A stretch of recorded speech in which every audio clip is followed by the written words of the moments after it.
সভ্যতার প্রযুক্তি সম্পর্কে তাদের বোঝানোর চেষ্টা করা হতো অর্থহীন। আমরা রসুলের এই রূপক বর্ণনাকে ওই নিরক্ষর আরবদের মতো ধরে নিয়ে বিশাল এক দৈত্যদানবের অপেক্ষায় বসে আছি।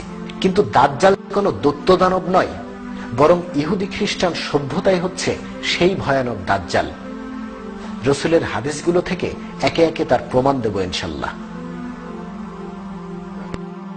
দাজ্জালের গতি সম্পর্কে ধারণা দিতে গিয়ে আল্লাহ রসুল বলেছেন, দাজ্জালের গতি হবে অতি দ্রুত, সে বায়ুতাড়িত মেঘের মতো আকাশ দিয়ে উড়ে চলবে। দাজ্জাল যদি দৈত্যদানবী হবে, তবে মেঘের গতির সাথে তুলনা করার দরকার কি? তার যখন যেখানে যেভাবে খুশি যাবে। বরং দাজ্জাল কোনো দানব নয় বলেই রসুল মেঘের গতির সাথে তুলনা দিয়েছেন। ইহুদি খ্রিস্টান যান্ত্রিক সভ্যতার তৈরি এরোপ্লেন যখন আকাশ দিয়ে উড়ে যায়, তখন সেটাকে জোর বাতাসে চালিত মেঘের টুকরোর মতোই দেখায়। তাই আল্লাহ রসুল তার আসহাবদের দাজ্জালের গতি সম্পর্কে ধারণা দিতে গিয়ে বায়ুতাড়িত মেঘের কথা বলেছেন। তিনি যদি বলতেন দাজ্জাল প্লেন নামক একটি যন্ত্র বানিয়ে আকাশ দিয়ে দ্রুত বেগে উড়ে যাবে, তাহলে তার আসহাবগণ দাজ্জালের গতি সম্পর্কে মোটেই ধারণা করতে পারতেন না। এর পরেও কি বলবেন ইহুদি খ্রিস্টান বস্তুবাদী সভ্যতাই দাজ্জাল নয়? আরেকটি হাদিসে আল্লাহ রসুল বলেছেন, জুমার সালাহ কায়েম করতে যে সময় লাগে, সেইটুকু সময়ের মধ্যে দাজ্জাল সমস্ত পৃথিবী ঘুরে আসতে পারবে। দাজ্জালের সম্পর্কে প্রতিষ্ঠিত ধারণা হলো, দাজ্জাল দৈত্যের মতো বিরাট এক প্রাণী, যার বাহনের এক পা থাকবে পৃথিবীর পূর্বে, অন্য পা থাকবে পশ্চিমে। এ ধারণা সত্য হলে পৃথিবী ঘুরে আসতে দাজ্জালের 1 থেকে 1.5 ঘন্টা সময় লাগবে কেন? সে তো চাইলেই মুহূর্তের মধ্যেই পৃথিবী প্রদক্ষিণ করতে পারবে।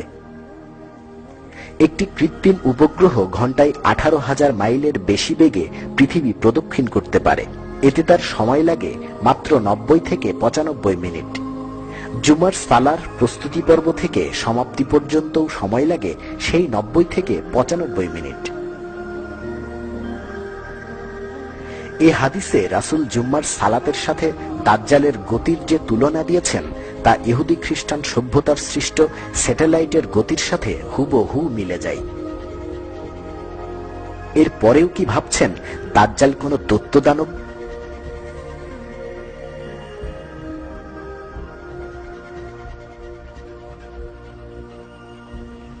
বিষয়টি আরো স্পষ্টভাবে বোঝার জন্য একটি উদাহরণ দিচ্ছি। মাত্র 2 শতাব্দী আগে জুল ভার্ন যখন তার 80 দিনে বিশ্বভ্রমণ বইটি লেখেন, তখন সাধারণ মানুষ ভাবতেই পারেনি 80 দিনে বিশ্বভ্রমণ কিভাবে সম্ভব। এর মাত্র 1 শতাব্দী পরে বিজ্ঞানের সাফল্য এমন পর্যায়ে গিয়েছে যে 80 দিনে নয়, এখন বিশ্বভ্রমণ মাত্র কয়েক ঘন্টার ব্যাপার। সুতরাং জ্ঞান না থাকলেও অনুমান করা যায়, 1400 বছর আগে নিরক্ষর আরবদের সামনে স্যাটেলাইটের কথা বললে তারা বুঝতেই পারত না দাজ্জালের গতি ও প্রতিপত্তি কতটুকু। তাই রাসূল দাজ্জালকে রূপকভাবে বর্ণনা করেছেন। আল্লাহ রসুল বলেছেন, দাজ্জালের শক্তি, প্রভাব ও প্রতিপত্তি পৃথিবীর সমস্ত মাটি ও পানি, ভূভাগ ও সমুদ্র আচ্ছন্ন করবে। সমস্ত পৃথিবীর পৃষ্ঠদেশ চামড়া দিয়ে জড়ানো একটি বস্তুর মতো তার করায়ত্ত হবে। আজ সারা পৃথিবীতে একচ্ছত্র আধিপত্য কার? এ প্রশ্নের উত্তরে এক বাক্যে সবাই বলবেন, ইহুদি খ্রিস্টান সভ্যতা ছাড়া আর কারো নয়। পৃথিবীর এমন কোন জায়গা নেই যা ইহুদি খ্রিস্টান সভ্যতার প্রভাব প্রতিপত্তির বাইরে, এবং যেখানে যা খুশি তাই করতে পারে না।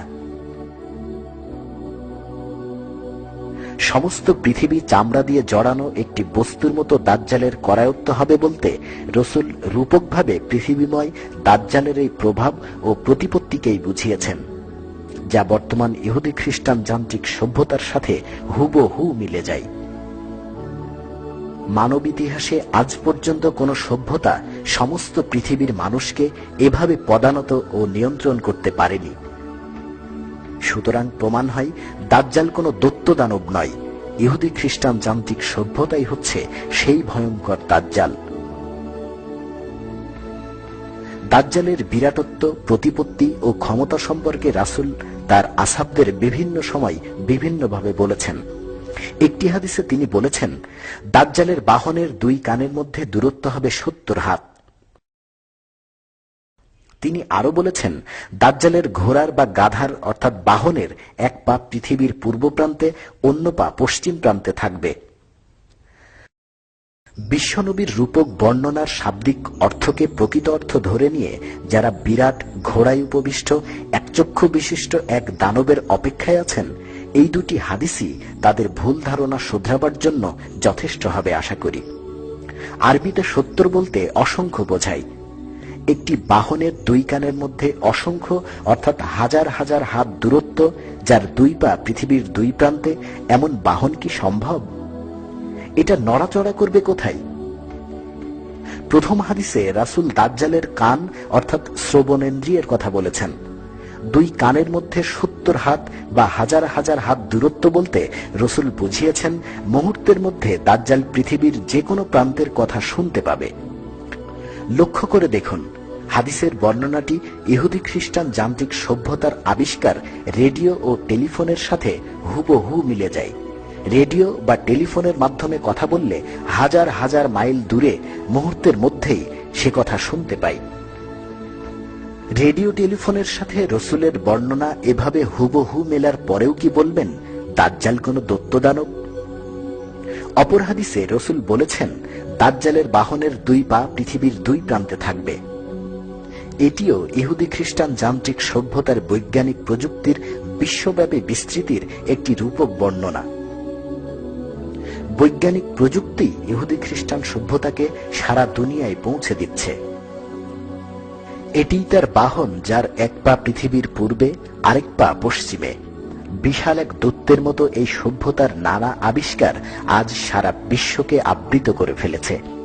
এই বিষয়টি আসহাবদের বোঝাতে রাসূলকে রূপকভাবে একটি দৈত্যাকার প্রাণীর উদাহরণ দিতে হয়েছে। দাজ্জালকে যেন আখিরি জামানার উম্মতগণ চিনতে পারে, সেজন্য এই একই ধরনের আরো কিছু হাদিস আছে যেগুলোর বর্ণনা থেকে খুব সহজেই দাজ্জালকে চিনে নেওয়া সম্ভব।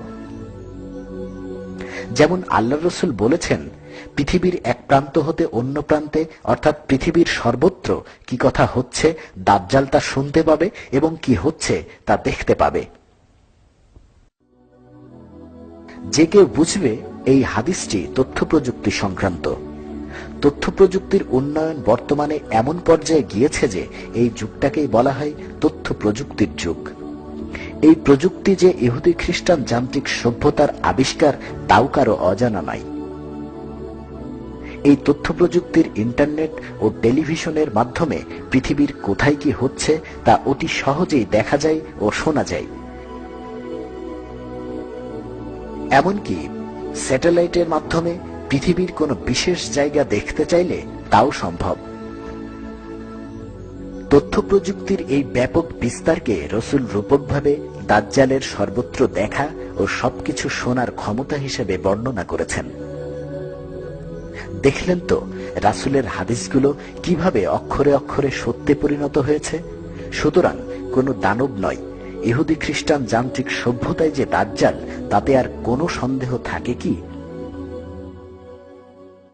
আল্লাহ রাসূল আরো বলেছেন, দাজ্জালের কাছে রেজেকের বিশাল ভান্ডার থাকবে, সেখান থেকে সে যাকে ইচ্ছা তাকে দেবে। যারা তার বিরোধিতা করবে তাদের সে ওই ভান্ডার থেকে রেজেক দেবে না। এইভাবে সে মুসলিমদের অত্যন্ত কষ্ট দেবে। যারা দাজ্জালকে অনুসরণ করবে তারা আরামে থাকবে, আর যারা তা করবে না তারা কষ্টে থাকবে। বর্তমানে রেজেক বলতে শুধু খাদ্য বোঝানো হয়, কিন্তু সত্যিকার অর্থে পার্থিব সম্পদ বলতে যা বোঝায় সবই রেজেকের অন্তর্ভুক্ত। পাশ্চাত্যের ইহুদি খ্রিস্টান যান্ত্রিক সভ্যতার কাছে এই রেজেকের বিপুল ভান্ডার আছে। পৃথিবীর সম্পদের সিংহভাগই তাদের দখলে। এই সম্পদ থেকে সে কাদের দেয়? শুধু তাদের দেয় যারা তার সৃষ্ট রাজনৈতিক, অর্থনৈতিক ইত্যাদি সমষ্টিগত ব্যবস্থা স্বীকার করে নিয়েছে, অর্থাৎ রব বলে মেনে নিয়েছে। তাদের সে ভিক্ষা ও ঋণ দিয়ে বাঁচিয়ে রাখছে। ইহুদি খ্রিস্টান জগতের বাইরে মুসলিম সহ পৃথিবীর প্রত্যেকটি জাতি ও দেশ তার মুখাপেক্ষী। দাজ্জাল ভিক্ষা না দিলে আমরা না খেয়ে থাকি, দাজ্জাল ঋণ না দিলে আমাদের সরকার অচল হয়ে যায়। পৃথিবীর যে কোনো দেশ, বিশেষ করে কোনো মুসলিম দেশ, দাজ্জালের একটু অবাধ্যতা করলেই সে তাকে সব রকমের সাহায্য দেয়া বন্ধ করে দেয়, তার উপর অর্থনৈতিক বাণিজ্যিক অবরোধ আরোপ করে, যেমন করেছে সিরিয়াতে, ইরানে। এই অবরোধের পরও যদি কোনো দেশ দাজ্জালের আনুগত্য মেনে না নেয়, তবে তার বিরুদ্ধে সামরিক অভিযান পরিচালনা করে তাদের পরাজিত করে, যেমন করেছে আফগানিস্তান ও ইরাকে। এই করতে গিয়ে তারা হাজার হাজার লক্ষ লক্ষ বেসামরিক লোক, নারী, শিশু, বৃদ্ধদের বোমা মেরে হত্যা করে, শত শত নগর গ্রাম গুড়িয়ে দেয়।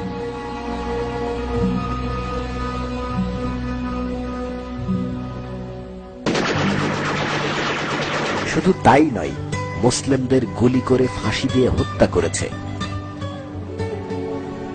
অমানসিক নির্যাতন করেছে। এতে কোনো মানবাধিকার লঙ্ঘিত হয় না।